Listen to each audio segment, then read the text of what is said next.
welcome back to the channel. Now, what's been a real poo year for me on the allotment, with everything that's gone on, and the disappointment of the show with the tomatoes only being 6-8 inches tall, in the garden is a totally different thing. Let's go and have a look.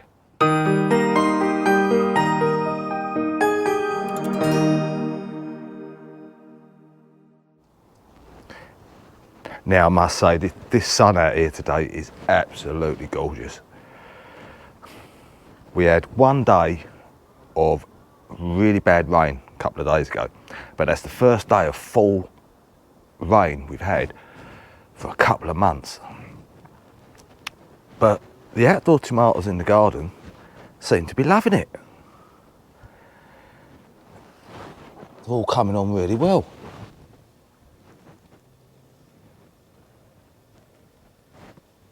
Not too sure of the varieties. I know that one over the back here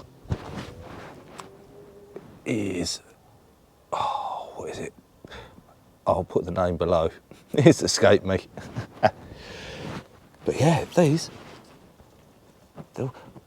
ox heart, that's the one.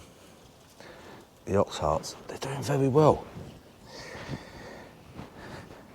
We've got some of the darker ones over here. We got our basil down the middle, which seems to be doing all right. We've had a few little pickings off the basil, but the basil seems to work in between the tomatoes. Although the overhanging raspberry cane doesn't. I do need to have a look at that when I get a chance. But yeah, that's the outside. Oh, actually, that one looks pretty good. That'll come. I'll have that for me tea. We got these ones at Brad's Atomic, which, oh god,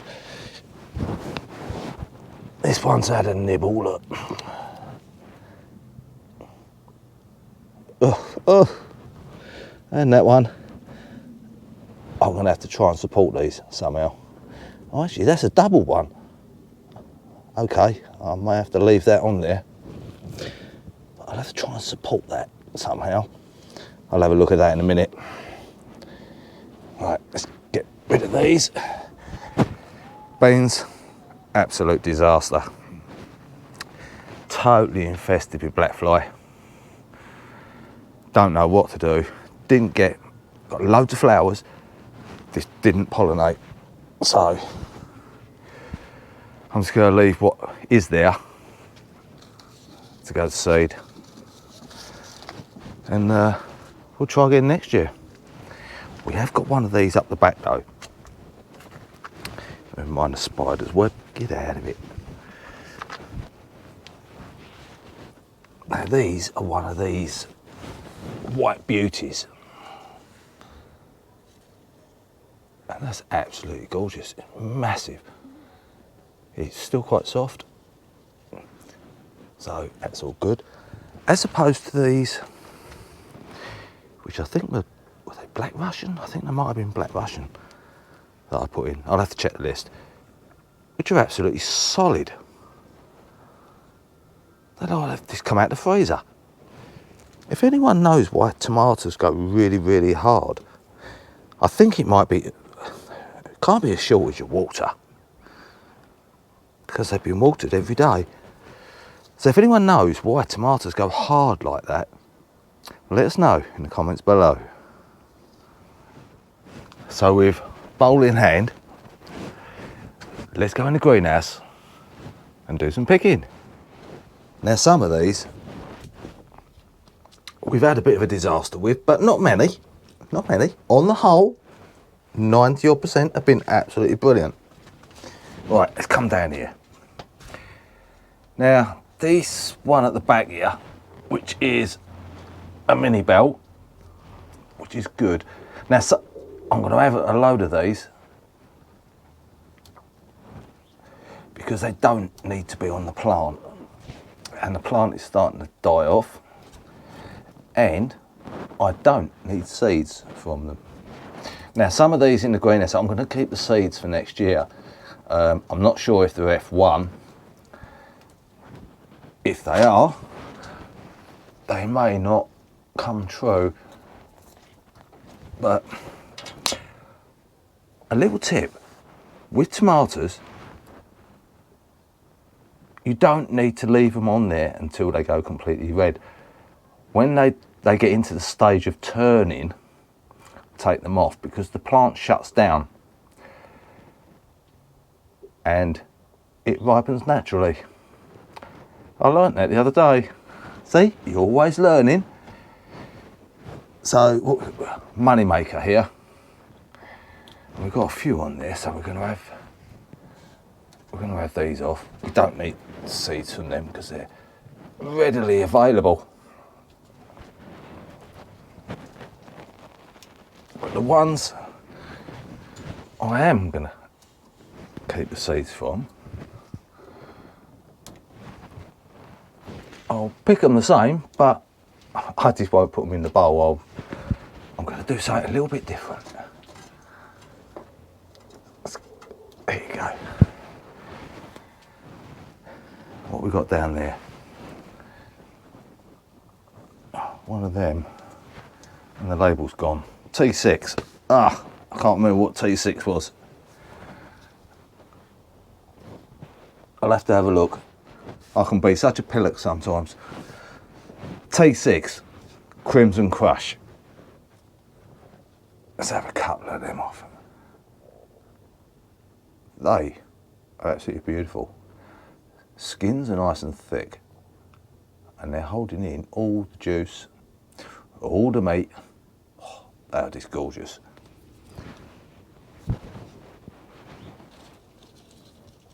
Now I've got another, the reason I realise now why I didn't label this is because I've got another Crimson Crush over the back there. That's why I didn't label that one. Oh well, never mind. Amish paste.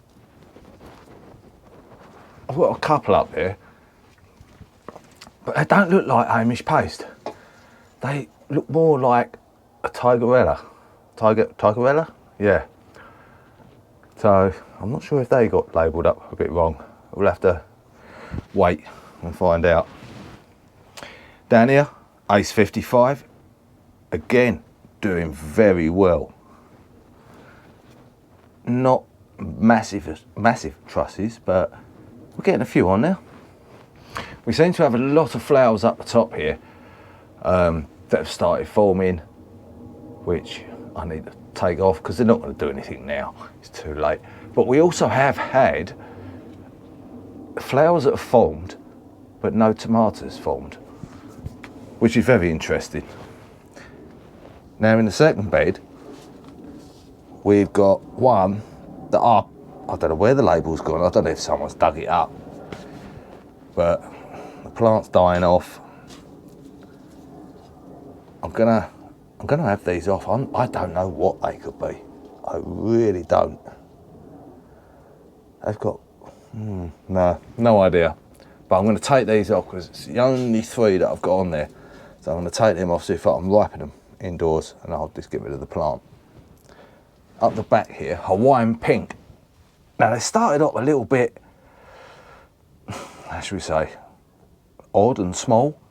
But when you move up, excuse the frame, up to the top here, we have got a couple of decent sized ones, but they are still green, so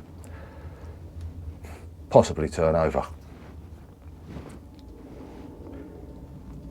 Down the bottom, in the back one, Brad's not as good as last year.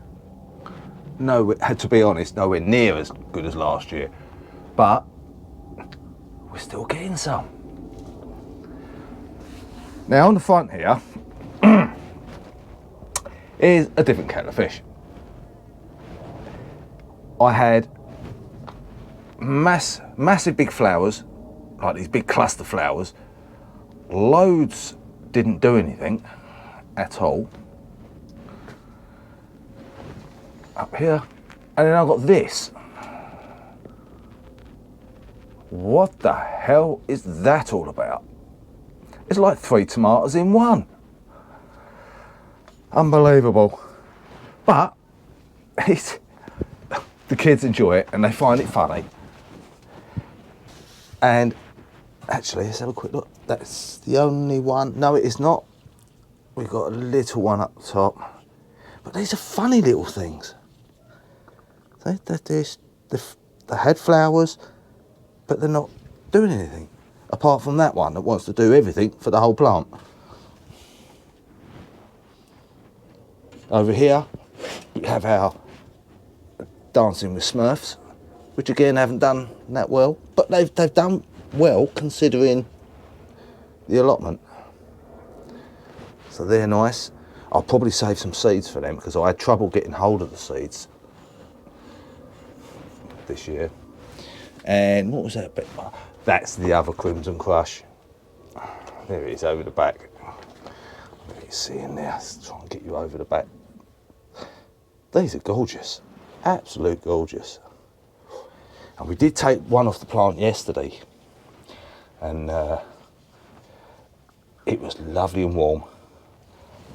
And there's one thing I've learned over the years, that unless you're a gardener, you don't experience, is a nice warm tomato straight off the plant. Now on the front side of the greenhouse, we have our Tigerellas, which are doing really well. They're ripening really well. Next to them, we have our San Maz, which are good. There's no splitting. I've not had any splitting so far up to this present time. This is where it all starts going wrong. The hinds, they're all shriveled. They're like, do you know what, I was going to say old people, but I think, oh God, I'm going to get some comments on that, aren't I? Yeah, I don't, sorry. I have not got a clue why they've done this. They've just all shriveled up, even down here. They've ripened, but they've just shriveled. Oh, give us a clue. Anyone got any ideas? Before I start looking up on the internet. Oh God, that's embarrassing. Anyway, that's the hinds, and they're brilliant tomatoes. I normally have no trouble with them whatsoever. So, yeah. Got some more basil. We've been putting basil in here as well. Oh, while I have a quick look, I've got one cucumber. Just the one. Just the one, Mrs. Wembley. If you know the programme that was from, pop it in the comments below. Although the cucumbers are growing all round the greenhouse, that is the only one that I've got. Marmande, not too bad. I think that one's about ready actually. That's nice and squidgy. I do like that word, squidgy. I've got some more up the top there. Now the way I'll set this frame and that up this year in here, I think I'm just going to go back to the bamboo canes next year. I tried to, should we say, over-engineer it, but it didn't work. So now to the ones that I didn't have a lot of luck with last year, and this is the second year of doing it. I got these seeds from Ali a couple of years back over in the Rusty Garden? Captain Lucky. Now, I think this year has been lucky for me. Just look at them beauties. And we've got another couple coming on down here. Excuse the twine. And they're brilliant. Absolutely brilliant. This, oh, are dead. Needs to come out. What was that? Oh, that was another ox heart. Didn't happen. This, I don't know why, for whatever reason, nature's decided you ain't having that one. In here we got the, I think it was, is it cordon bleu? I think it is. We've got a couple on there. Although that looks like a cordon bleu. But when you look at the top of the plant, that one there seems to look more like an ox heart on the same plant. It's a bit strange. And last one is the pink boar, which, as you can see, is not pink. So I think, oh, hey, right, that's one for indoors. I might have got the label wrong on that at some point along the way. All falling off now. Ah, that could be the reason why. Blossom Emerald. Ugh, nasty. Nasty, nasty. Them two are alright. We'll get rid of them. It always seems to be this end, this particular corner, that I get the Blossom Emerald. Nowhere else. Just here. I have no idea why. But anyway, that's another couple of them for the pot. So I'm going to crack on, pick a few more of these, and I'll be back in a bit. So, not a bad little harvest for today. I got a nice bowl of the Tigerellas, which are the nice stripy ones. Not as heavily striped as previous years, but okay. The good old favourite, we've got a few Moneymaker. They're good favourites, but I tend to find they're very bland, but they're always reliable. Captain Lucky. Oh, we're going to have the seeds up with these two. I found these two on the plant, and I'm going to have the seeds out of them, because we can't get these seeds in this country. We got Ace 55. I've got a couple of them as well. They're beautiful. Dancing with Smurfs. We could have saved the seeds out of them. Put my little tick on the ones that I'm too organised for my own good. A little bowler mix, which is the little cherry bells and the what were they? Yellow pear. That was it. Sam Maz. Nice plums. Crimson Crush. Nice bowl of them. We found a cordon bleu that, I say cordon bleu? I know you're going to laugh because I got that wrong. Pronounced it wrong completely. So we've got one of them. That's not bad. I picked the cucumber. It has got some markings on it, but I think that's come from where it was growing against the side of the greenhouse on the frame, and it's obviously grown and fell off. So that's that. We've got and black cream. We've got some of these as well. These are gorgeous. They are so sweet, so succulent. Now these, I do need a bit of help with. These were the unknown. Now I've picked them, put them on the table. Now if you've got any ideas, like I say, pop them down below and let us know. So that is one day's little harvest out of the greenhouse, which isn't too bad. And there's just one more thing before I go. I'm going to say goodbye now. I'll catch up with you very soon. But I just want to show you one more thing before I go. I'll be back very soon. Don't forget to watch this. How to pick the perfect tomato. Now, a lot of people just get hold of them, give them a twist, pull them off. But there is an art. And the art is this. If you pull the little strands back on the green, there's a little knuckle. If you put your thumb in that little joint and twist or pull, it comes off. There's two reasons for doing this.